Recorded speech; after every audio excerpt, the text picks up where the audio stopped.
Saya tidak mau cari panggung. Saya kalau ditawarkan misalnya masuk partai tertentu, tidak mau saya. Mau dicalonkan kepala daerah katanya. Tidak mau saya. Saya habis ini jadi, kalau orang agama Islam, syiar. Dan kemudian mungkin sanksinya dikurung, bahkan yang terberat mungkin dipensiun dinikan. Ya, saya tanda tangan. Tanda tangan. Tidak apa-apa. Tidak apa-apa. Jenderal, saya harus hormat.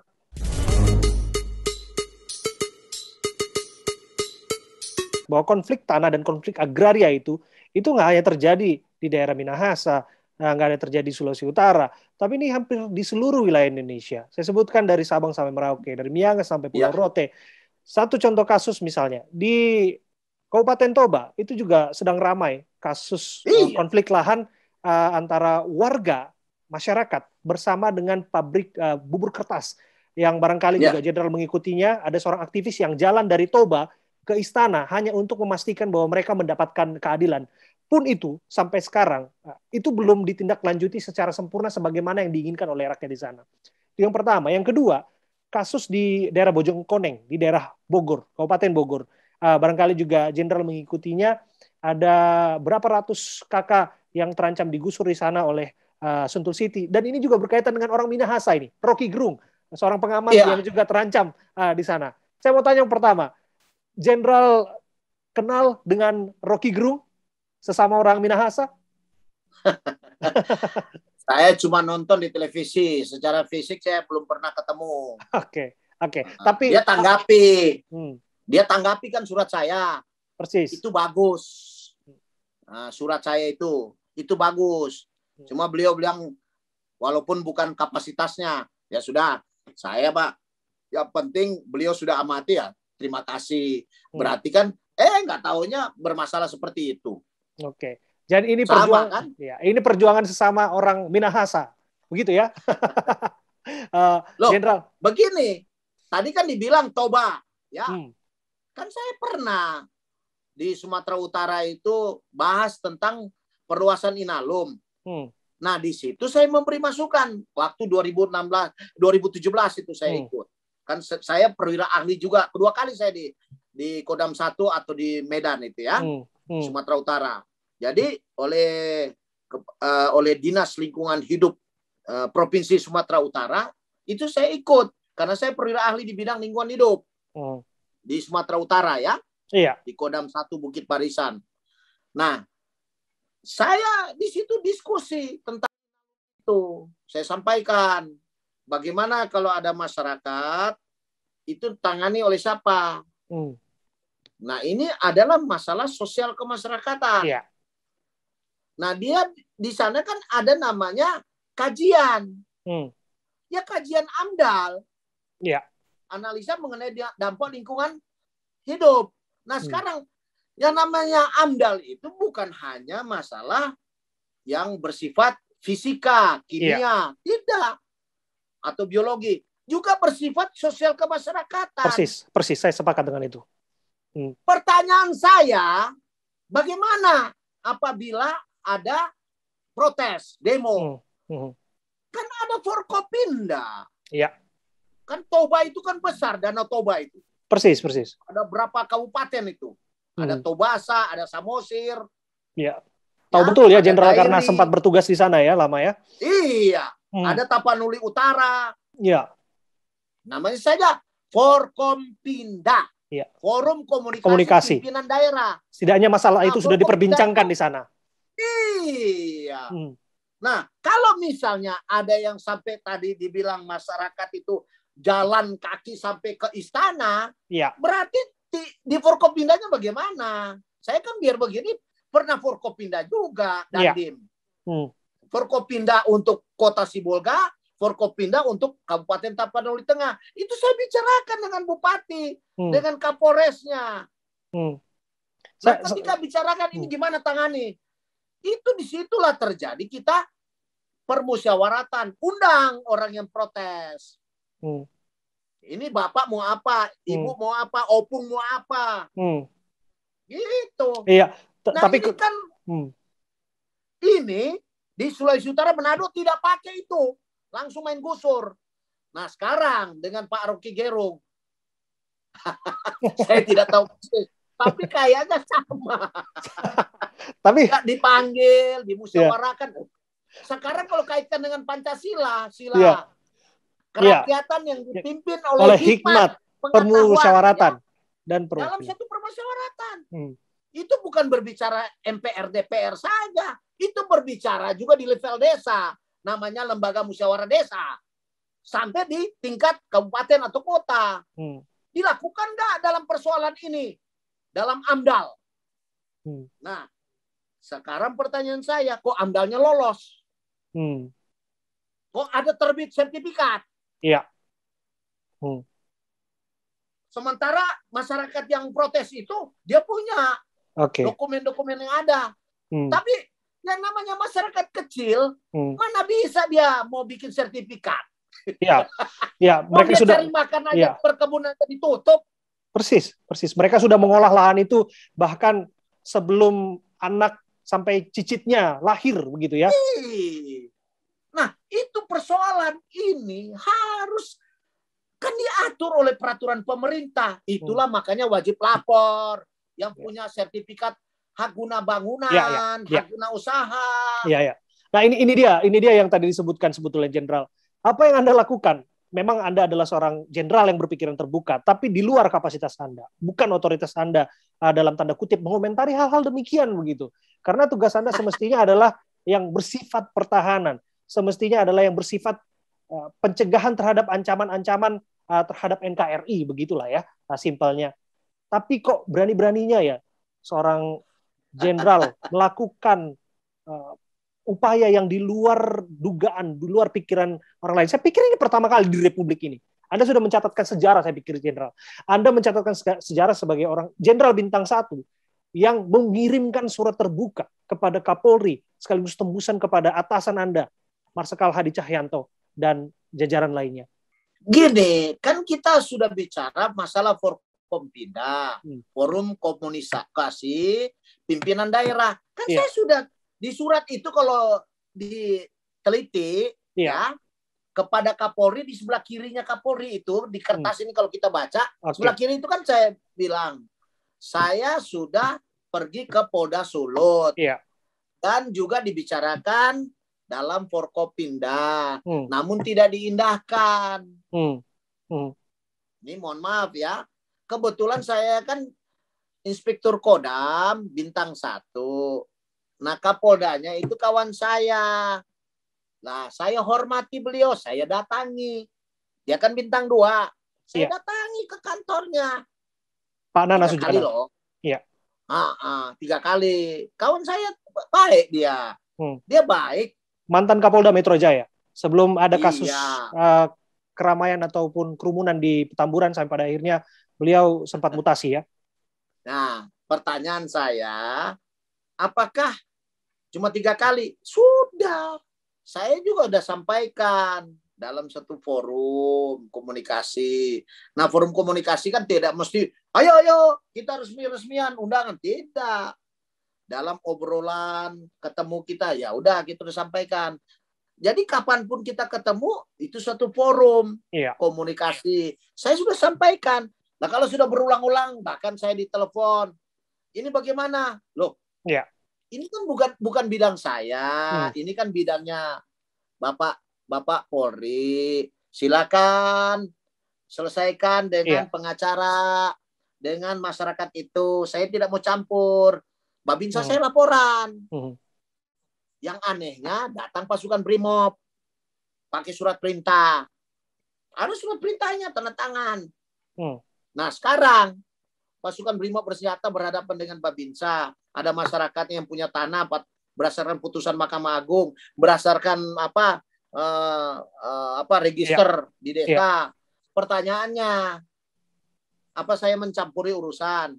Kalau sudah berulang-ulang, kalau sudah saya ingatkan, baik lewat telepon maupun secara fisik saya ngomong, bertatap muka, jadi mau kemana lagi? Ya sudah, saya tulis surat aja kepada Kapolri. Perilakunya ini. Rupanya sama perilaku ini. Yang saya dengar-dengar, apalagi yang terbaru lagi, kan ada kan yang sudah punya sertifikat hak milik. Iya kan ada lagi rame nih. Persis. Ini lagi tersebar nih. Iya. Seorang ibu-ibu sampai berhadapan dengan anggota Polri itu. Wow. Ini fenomena yang terjadi di tanah air. Tapi begini, Jenderal, saya harus bahas soal alasan dan dorongan pribadi Anda mengenai surat terbuka dan pembelaan terhadap anggota Anda. Kalau atas nama Korsa, kita bisa meyakini itu. Tapi itu pun jarang terjadi, kita lihat.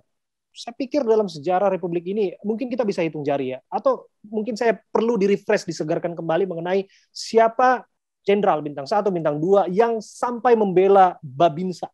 Itu adalah level terendah yang ada di tengah-tengah masyarakat, prajurit level terendah begitu. Bahkan sebagian orang menilai bahwa apa yang dilakukan oleh Jenderal Junior ini adalah tindakan untuk cari panggung.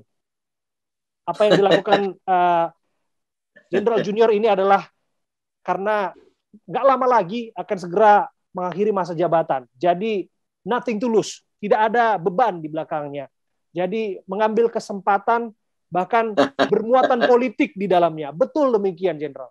Jenderal harus jawab ini. Itu murni. Makanya mengapa saya menulis surat itu. Sebelum menulis surat itu saya berdoa. Ya Bapa saya yang di surga, Allah Yahua, yang bernama Yahua, tolong saya dalam mengungkapkan ini kepada Bapak Kapolri. Dan itu setelah saya berdoa, tidak sampai 25 menit saya tulis. Tulisan tangan loh, pribadi. Memang melekat, karena saya masih tentara aktif. Brigadir Jenderal. Ya, karena kita religius, rohani, Pancasila, sila pertama. Harus wujudkan. Dan Pancasila, sila kelima, keadilan sosial bagi seluruh Indonesia. Rakyat Indonesia. Kita pegang loh. Itu sumpah prajurit loh. Dan Sabta Marga. Tidak sekedar doktrin. Nah, kalau doktrin ajaran berarti kan kita harus laksanakan dalam kehidupan sehari-hari.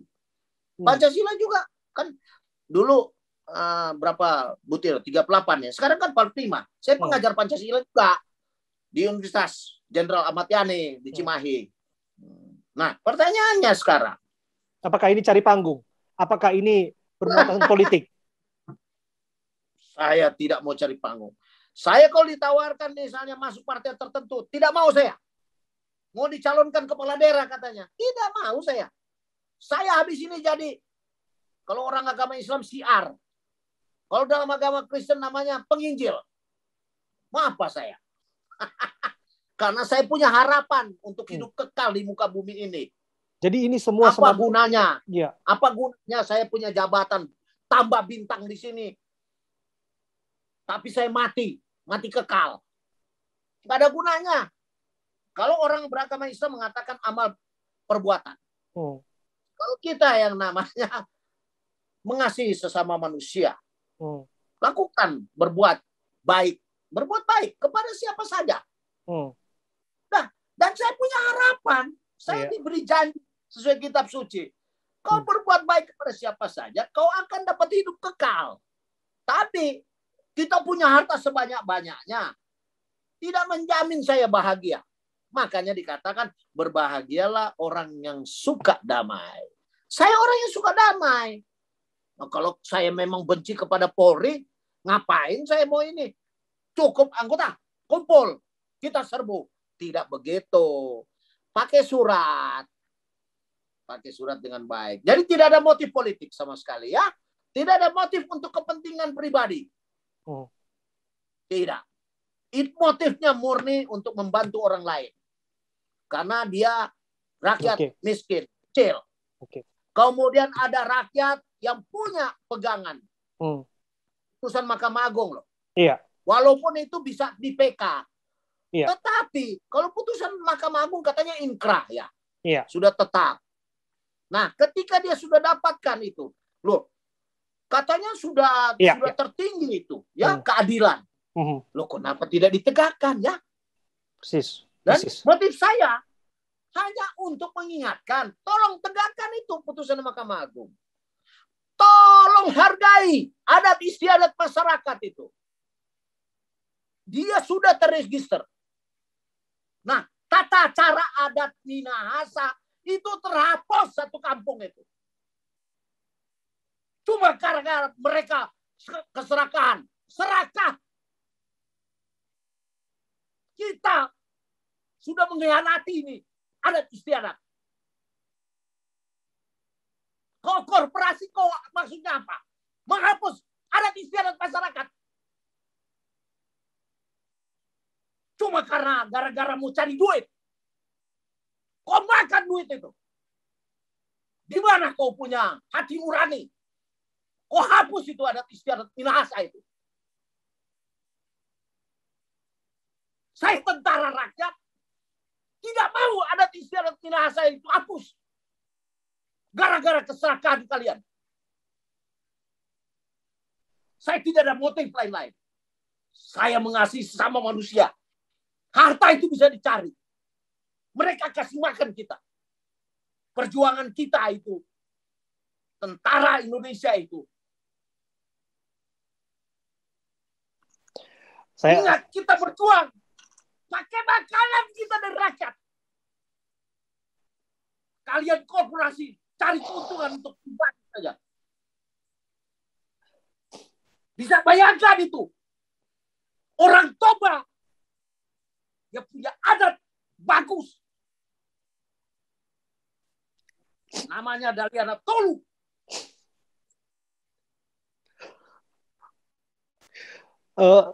Jenderal, apa yang Anda sampaikan begitu emosional. Saya terharu, Jenderal. Ini nggak dibuat-buat. Ini nggak dibuat-buat, Jenderal. Wow. Ternyata masih ada di Republik ini patriot yang mau memperjuangkan kebenaran dan keadilan.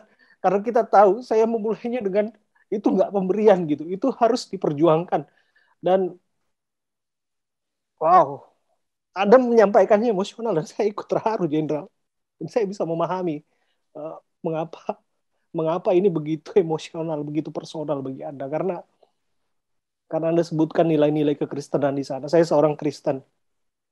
Saya percaya Yesus Kristus adalah Tuhan dan Juru Selamat. Ya, amin. Tapi saya nggak pernah terpikir bagaimana nilai-nilai kekristenan itu Anda benar-benar wujudkan dalam karakter kepemimpinan Anda. Apa yang Anda lakukan sebagai seorang Kristen yang taat? Mengingatkan saya pada perumpamaan tentang orang Samaria. Yang mana dia ada orang yang diserang penyamun. Dia terlunglai di tepi jalan. Tak seorang pun menolongnya.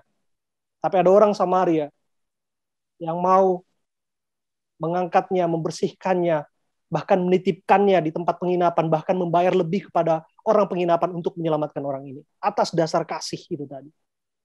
Wow. Anda betul-betul memukau saya, Jenderal. Anda betul-betul memukau saya. Anda betul-betul memukau saya tentang bagaimana nilai-nilai ini Anda terapkan dalam kehidupan Anda sehari-hari, dalam sikap Anda yang orang bisa contohkan langsung, dalam sikap Anda orang yang bisa lihat langsung. Ini luar biasa, Jenderal. Saya salut untuk Anda. Saya salut betul untuk Anda. Ya, terima kasih. Ya, saya juga sampai sekarang itu masyarakat di sana itu, mohon maaf ya, mereka lagi menunggu. Nah, tapi perintah atasan jangan ke Manado dulu. Saya patuhi. Dan itu resikonya besar. Ketika saya datang ke sana, habis itu mereka akan menduduki. Bisa bayangkan itu.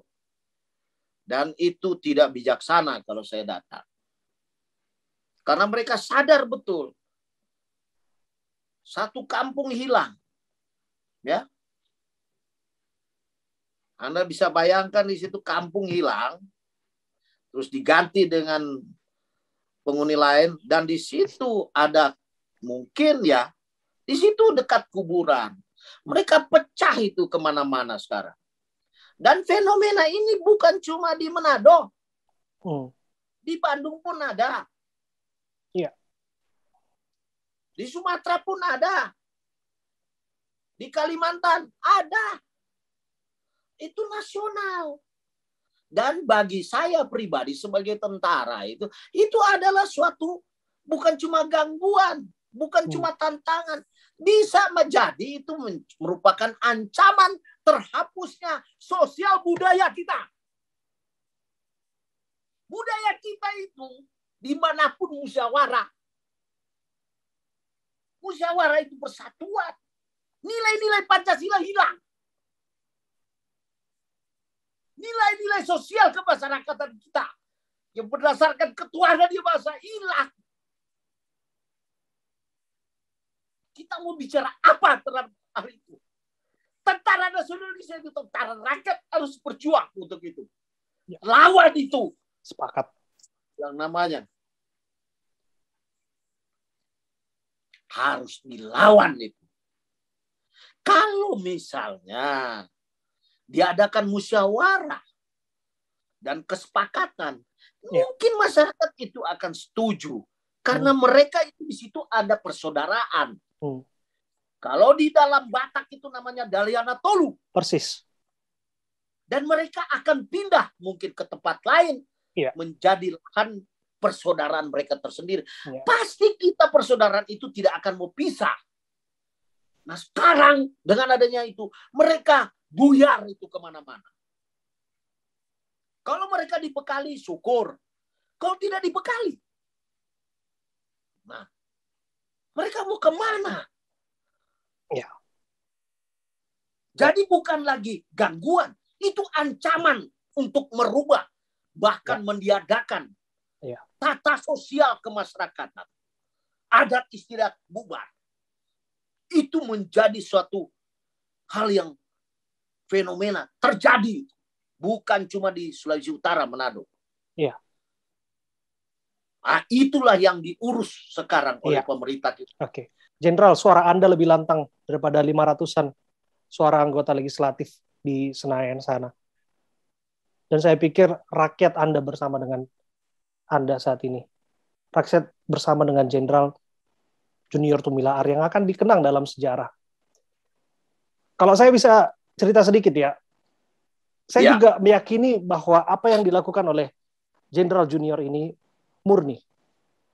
Memang beginilah cara Jenderal Junior berbicara, lantang, tegas, emosional, apalagi berkaitan dengan kearifan lokal yang harus diperjuangkan di sana dan rakyat yang harus diperjuangkan di sana. Dan memang penampilannya memang sosok yang sangat sederhana. Saya melihat apa yang Anda kenakan ketika Anda tampil di media televisi. Saya tidak melihat ada kemewahan yang Anda umbar dari jabatan Anda. Pun demikian, ini sahabat-sahabat harus banyak yang tahu ya. Kalau dianggap bahwa Jenderal Junior ini adalah orang yang mau cari panggung, saya pikir tidak demikian. Tadi saya berusaha untuk mencari yang namanya media sosial yang namanya Junior Tumilaar. Sulit sekali. Saya pikir yang bersangkutan, Pak Junior, Jenderal tidak punya itu. Bahkan kita mau meeting lewat Zoom seperti ini pun, diskusi lewat Zoom seperti ini, Jenderal Junior mengaku gaptek, mengaku minta tolong anaknya yang remaja 11 tahun untuk bisa install yang namanya aplikasi Zoom. Saya nggak melihat ada motif Anda untuk mencari ketenaran, mencari panggung di balik ini semua. Karena itulah Jenderal Junior. Karena inilah kesederhanaan Anda. Karena inilah sikap hati Anda yang tulus dan murni. Yang Anda sebutkan tadi ada nilai-nilai kekristenan di sana. Dan pertanyaan terakhir saya ini, Jenderal. Ini harus dijawab juga.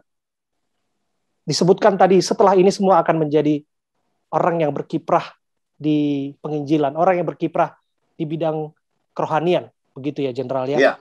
Artinya Anda sudah siap akan kemungkinan terburuk dan resiko terburuk didemisionerkan dari jabatan yang Anda pangku saat ini, mengingat bahwa ada sekitar 2-3 tahun lagi Anda akan pensiun, yang orang berhitung sepatutnya Anda bisa pensiun setidak-tidaknya di pangkat bintang 2. Kalau saya disodorkan untuk mundur pensiun dini, saya tanda tangan. Karena saya sudah dilakukan pemanggilan diduga penyalahgunaan wewenang dan jabatan. Tidak pidana penyalahgunaan wewenang dan jabatan. Dan kemudian mungkin sanksinya dikurung atau sanksinya jabatan dicopot, bahkan yang terberat mungkin dipensiun dinikan, ya. Saya tanda tangan. Tanda tangan. Tidak apa-apa. Tidak apa-apa. Anda siap untuk merelakan ini semua, Jenderal? Oh iya, ya siap. Jabatan Anda letakkan. Apapun, ya fasilitas apapun punya negara saya kembalikan. Yang seperti saya tempati ini bukan rumah pribadi, nggak ada saya. Itu tidak punya saya. Ya kendaraan pribadi ada. Itu pun dari kredit. Gitu. 5 tahun saya selesaikan, 6 tahun.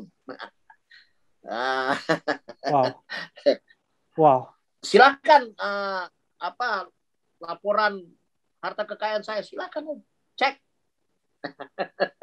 Rekening saya cek. Wow. Ya itu tadi kesederhanaan. Saya ajarkan anak-anak saya untuk rohani aja.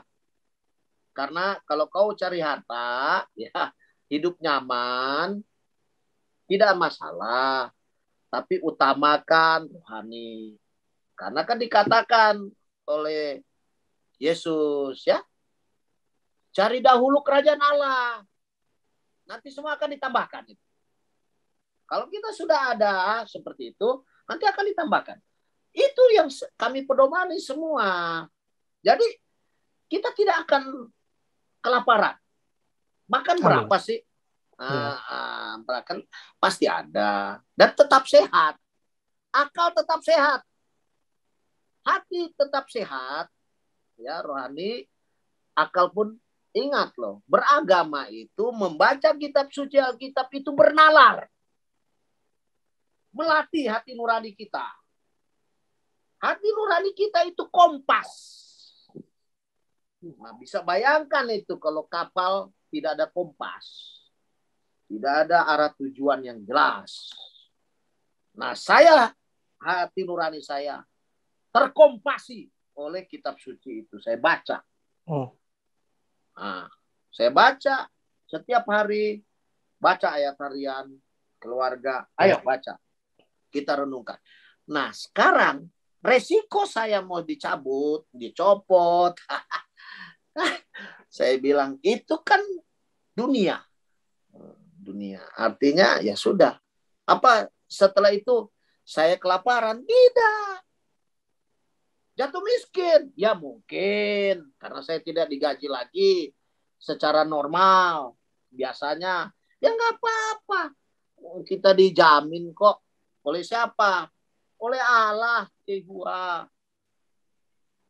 Dan putranya Yesus Kristus atau Nabi Isa Al-Masih. Nah, itu menenangkan kita. Memang akan berkurang penghasilan, tapi tidak apa-apa. Sama dengan masyarakat itu yang berusaha untuk mempertahankan kebunnya ditutup. Nggak usah kau ini, nanti saya akan surati. Itu sampai sekarang itu. Mengapa saya ngotot? Sampai mereka bilang, kamu cuma bela rakyat. Cuma orang itu. Kemudian yang Mahkamah Agung, nggak usah campuri. Maksudnya, supaya saya tidak dicopot gitu ya. Tidak dicopot dari jabatan itu. Dan kamu nyaman. Enggak, saya enggak nyaman. Ya. Saya tidak nyaman kalau saya tidak lakukan itu sesuai surat. Ya ini supaya diketahui kalau misalnya disiarkan, silakan saja. Nanti saya tanya, hari Senin kan saya menghadap. Iya. Nah, dengan dugaan penyalahgunaan, tindak pidana penyalahgunaan wewenang dan jabatan. Lakukan saja. Tapi dengan begitu seperti Rasul Paulus atau Petrus ya, dia keluar dari penjara. Mereka rasa senang karena mereka sudah mengabarkan kabar baik.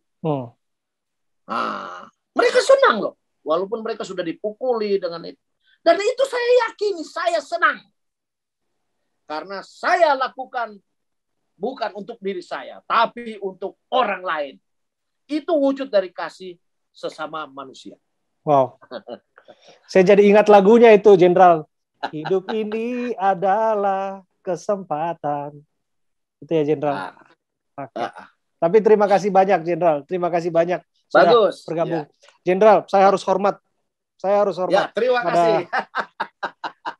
Brigjen Junior Tumilaar yang masuk ke dalam relung saya bilang begitu ya, Jenderal. Ya. Dan saya merasakan emosional dan perjuangan Anda yang saya pikir seharusnya banyaklah patriot-patriot seperti Anda, banyaklah pemimpin-pemimpin seperti Anda yang semoga menangis bersama dengan rakyat dan berjuang bersama dengan rakyat.